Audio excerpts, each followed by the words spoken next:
Pathikrit, so far, whatever Donald Trump has envisaged or made a part of his manifesto has not, come up clean. Do you think this is also a test of his popularity and his ratings, considering the fact that, a lot of flops have occurred, which Donald Trump said that he will fix when he was trying to assume office? Look, Vineet, if we go by the popularity index of Donald Trump, then it will have tremendous fluctuations every morning, afternoon, evening, at night, and then you have to do a separate show on that. That is something beyond calculation. All I can say is this: let's not presume that Elon Musk is at fault or Trump is at fault. I will not get into that. Elon Musk himself is a very big industrialist. He understands business of the future.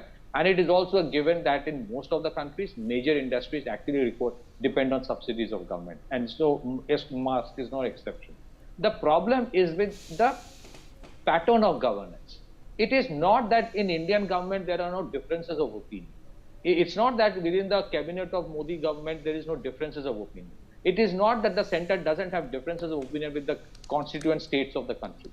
But there is something, in terms of limiting the acrimony. And that is where the nuances come, whether you talk about our diplomacy or whether you talk about how the governance is run within the country, that there are certain times we will not take our acrimony public or our differences of opinion public. This, has been a new trend in America. You can say is an extension of the democracy. Is it helping them? Well, I don't think it's going to help them. Elon Musk is making it very apparent that his business actually depends on the kind of rollouts that is given on certain industries, especially the renewable energy and on probably on the space project itself. That is a reality.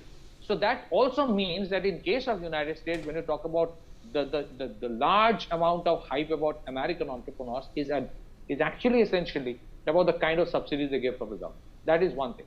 The other big issue is this: Trump is actually what he's doing is that he is trying to, spend more on the legacy business, and he is spending less on the business of the future. You can say that he is just ensuring that his vote bank gets consolidated more. The problem of debt of United States, which keeps on spiraling every one or 2 years. I mean, when was the last time America was concerned about federal debt? The issue is this: the Americans think that de-dollarization or devaluation of the dollar will never happen.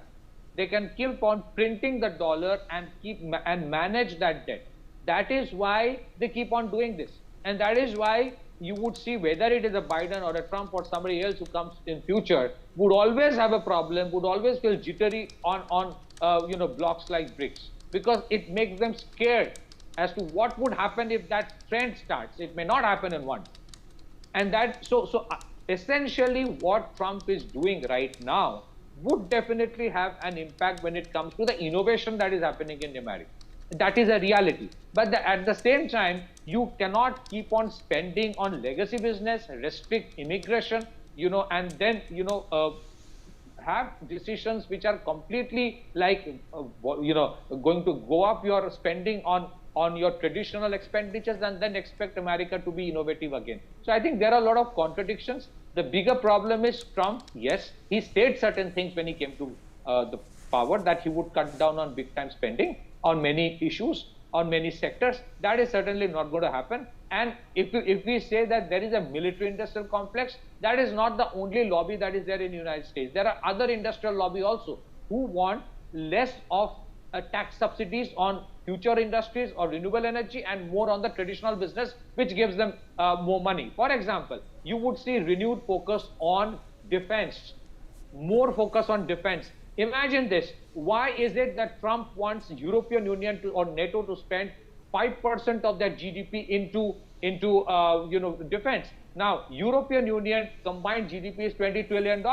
So 5% of that comes to something roughly around $1 trillion they want them to spend every year. 64% of that is imported from United States. For more such videos, subscribe to the NewsX YouTube channel, hit the bell icon.